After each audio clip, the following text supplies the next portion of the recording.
মঙ্গলবার সকালে একটি ঘটনাকে কেন্দ্র করে উত্তেজনা ছড়ালো নয় বনমালীপুর বিধানসভা কেন্দ্রে। এদিন নয় বনমালীপুর বিধানসভা কেন্দ্রের বিজেপি এসসি মোর্চার মণ্ডল সভাপতি সুমন দাস প্রাতঃভ্রমণে বের হয়। অভিযোগ, এরপর সাত সকালে তার উপর প্রাণঘাতী আক্রমণ চালায় দুষ্কৃতীরা। ধারালো অস্ত্র দিয়ে আঘাত করা হয় নয় বনমালীপুর বিধানসভা কেন্দ্রের বিজেপি এসসি মোর্চার মণ্ডল সভাপতি সুমন দাসকে। তার মাথায় ও মুখে গুরুতর আঘাত লাগে। দুষ্কৃতীদের আক্রমণে গুরুতর আহত হয় সুমন দাস। তাকে সেখান থেকে রক্তাক্ত অবস্থায় উদ্ধার করে নিয়ে যাওয়া হয় জিবি হাসপাতালে। খবর পেয়ে জিবি হাসপাতালে ছুটে যান প্রাক্তন মুখ্যমন্ত্রী তথা রাজ্যসভার সাংসদ বিপ্লব কুমার দেব। তার শারীরিক অবস্থা সম্পর্কে খোঁজ খবর নিন চিকিৎসকদের কাছ থেকে, কথা বলেন পরিবারের সদস্য এবং দলীয় কার্যকর্তাদের সঙ্গে।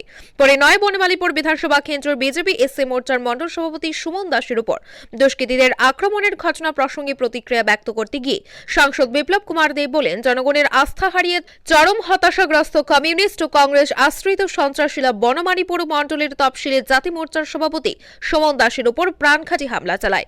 ক্ষমতা লোভে স্বজন খুনের অভিযুক্তরা সন্ত্রাসবাদের মজ্জাগত গণতন্ত্র ভুলুণ্ঠনকারীদের ত্রিপুরার শুভবুদ্ধি সম্পন্ন মানুষ যোগ্য জবাব দেবেন। বিষয়টিতে প্রশাসনের কাছে অভিযোগ জানানো হয়েছে। তার পূর্ণ বিশ্বাস, হামলাকারী ও তাদের মদতদাতাদের বিরুদ্ধে দৃষ্টান্তমূলক ব্যবস্থা গ্রহণ করা হবে। তিনি আরও জানান, 4 জনের নাম জানিয়েছে সুমন দাস, বাকি 2 জনকে চিনতে পারেনি সে। এক ব্যক্তির নেতৃত্বে আক্রমণ চালানো হয়েছে। সে বনমালীপুর এলাকায় পেশাদার মাফিয়া। এবার তাকে বরদাস্ত করা হবে না। ডিজিপিকে বলা হয়েছে এদিনের মধ্যে তাদের গ্রেফতার করতে হবে। ঠান্ডা মাথায় এই কাণ্ড ঘটানো হয়েছে। নির্বাচন কমিশনের হস্তক্ষেপ দাবি করেন তিনি। ব্যবস্থা গ্রহণ করা না হলে বিজেপি আন্দোলনে নামবে বলে হুঁশিয়ারি দেন তিনি। দেখুন, সেটা সবসময় যেই সুমন দাস আমাদের এসসি মোর্চার মণ্ডলের প্রেসিডেন্ট और ভারতীয় জনতা পার্টির নিষ্ঠাবান কার্যকর্তা।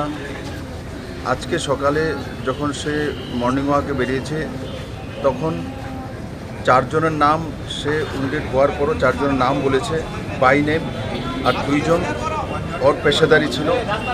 সে 4 জনকে জিজ্ঞাসা করলে তারপর আপনি সেটা বেরিয়ে আসবে। আর এই যেই ঘটনাটা ঘটিয়েছে যেই ব্যক্তি, সেই ব্যক্তির নাম আমরা এফআইআরের মধ্যে দিয়েছি। সেই ব্যক্তি লাগাতার বনমালীপুর মধ্যে এক মাফিয়াগরি করে আসছে, প্রফেশনাল মাফিয়াগরি করছে। এবার তাকে বরদাস্ত করা হবে না। আর যারা যারা করেছে এই কেক করে আমি ডিজিপিকে ফোন করেছি, আজকের মধ্যে তাদেরকে অ্যারেস্ট করতে হবে। কারণ এভাবে ত্রিপুরার যে বিশেষ করে বনমালীপুরের এটা একটা সুশিক্ষিত ভদ্র কনস্টিটুয়েন্সি, তার মধ্যে এভাবে যেটাকে প্ল্যান মাফিক এভাবে অনেক সময় হয় কি নির্বাচনের সময় ক্ল্যাশ হয়, কিন্তু যেটা করা হয়েছে ঠান্ডা মাথায় করা হয়েছে। তো ঠান্ডা মাথায় করা হয়েছে। আমি সঙ্গে সঙ্গে নির্বাচন কমিশনকেও সেই বিষয়ে অবগত করাবো যে এই বিষয়ের উপর তৎক্ষণাৎ কার্যবাহী করার জন্য ডিজিপিকে অলরেডি বলেছি। আমরা দেখব যে বিকেল পর্যন্ত, আর না হলে আমরা তার মধ্যে আমরা জনতাকে সামনে নিয়ে বনমালীপুরের জনতাকে সামনে নিয়ে তার প্রটেস্ট করব। এদিকে ঘটনার খবর পেয়ে জিবি হাসপাতালে ছুটে যান মুখ্যমন্ত্রী ডাক্তার মানিক শাহ। গুরুতর আহত সুমন দাসের শারীরিক অবস্থার খোঁজ খবর নেন তিনি। নিউরো সার্জনের সঙ্গে কথা বলেন। পরিবারের সদস্যদের সঙ্গেও কথা বলেন মুখ্যমন্ত্রী। মারাত্মকভাবে আহত সুমন দাস অন্তত ভালো কার্যকর্তা। কংগ্রেস আশ্রিত দুষ্কৃতীরা তার উপর আক্রমণ করেছে বলে অভিযোগ জানান মুখ্যমন্ত্রী। এই রাজনীতি মানুষ আগেও দেখেছে, এখন নতুন করে শুরু করেছে। এই গুন্ডারা একসঙ্গে মিলে বামগ্রেস তৈরি করেছে। তারাই আইন শৃঙ্খলার অবনতি ঘটাতে সচেষ্ট। মানুষকে হত্যা করায় তাদের কাজ। সুমন দাসের অবস্থা আশঙ্কাজনক। কাউকে যাতে না ছাড়া হয় সেই নির্দেশ দেওয়া হয়েছে। নির্বাচন কমিশনে যাবে বিজেপি। এদিন তিনি স্পষ্ট বার্তা দেন, কাউকেই ছাড়া হবে না। আইন আইনের পথে চলবে। বিজেপি দলগতভাবে ব্যবস্থা নেবে বলে জানান তিনি। সকালবেলায় খবর পেয়েছি, আমি এইমাত্র আসলাম, এখানে দেখলাম আমি। আর ওটা আমাদের সুমন দাস, যাকে আঘাত করা হয়েছে, মারাত্মকভাবে জখম সে, এবং আমাদের এসসি মোর্চার একজন প্রেসিডেন্ট, বনমালীপুরের মণ্ডল প্রেসিডেন্ট, অত্যন্ত ভালো কার্যকর্তা আমাদের। আজকে সকালে ও মর্নিং ওয়াক করে বোধহয় আসছিল সে, তো সেই জায়গার মধ্যে কংগ্রেসের যে গুন্ডারা তাকে আঘাত করেছে। আমার কাছে যা খবর, তো এই রাজনীতি তো আমরা আগেও দেখেছি, এখন আবার শুরু করেছে। তো আমরা বারবার বলেছি এই গুন্ডারা আবার সেই সিপিএমের সাথে মিলে আবার বাম গ্রেস আবার একসাথে হয়েছে। তো আমরা দেখছি, মানুষ দেখেছে ওদের এই ধরনের রাজনীতি আমরা দেখেছি। ওরা এখানে আইন শৃঙ্খলার কথা বলে, নিজেরাই আইন শৃঙ্খলা বারবার বলেছি, তারাই ডিস্টার্ব করবে, এখানে আইন শৃঙ্খলার অবনতি করার চেষ্টাটাই করবে। মানুষকে খুন করার কাজই হচ্ছে, ওরা আগেও করেছে। এখন মিলেছে গিয়ে আবার সিপিএমের সাথে।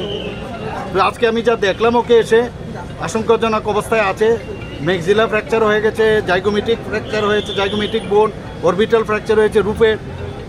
তো সাংঘাতিক অবস্থা। এইটি এরকম তো আমরা মানে আগেও দেখেছি, এর থেকে আমরা নিস্তার চেয়েছি, এর জন্য আমরা নিস্তার পেয়েছি 2018-তে। আবার একই কায়দা আবার চেষ্টা করছে ওদের। তো সেইভাবে আমি বলেছি যে কাউকে যেন না ছাড়া হয়, এবং সেইভাবে পুলিশ কাজ করছে।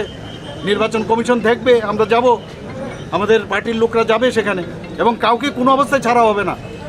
আবার ওদেরকে হুঁশিয়ারি দিচ্ছি যে এই রাজনীতি বহুত হয়েছে, মানুষকে খুন করার রাজনীতি হয়েছে মানুষের ডেড বডির উপর দিয়ে। এগুলো কোনো অবস্থায় আমরা বরদাস্ত করবে না। আইনের পথে চলবে, আর আমরা রাজনৈতিকভাবে তার মোকাবেলা করব। গুরুতর আহত নয় বনমালীপুর বিধানসভা কেন্দ্রের বিজেপি এসসি মোর্চার মণ্ডল সভাপতি সুমন দাসকে দেখতে জিবি হাসপাতালে যান বিধায়ক রতন চক্রবর্তী সহ অন্যান্য নেতৃত্ব। এই ঘটনায় 4 জনের নামে অভিযোগ দায়ের করা হয়েছে। গোটা বিষয়টি নির্বাচন কমিশনের দৃষ্টিতে নিয়েছে বিজেপি।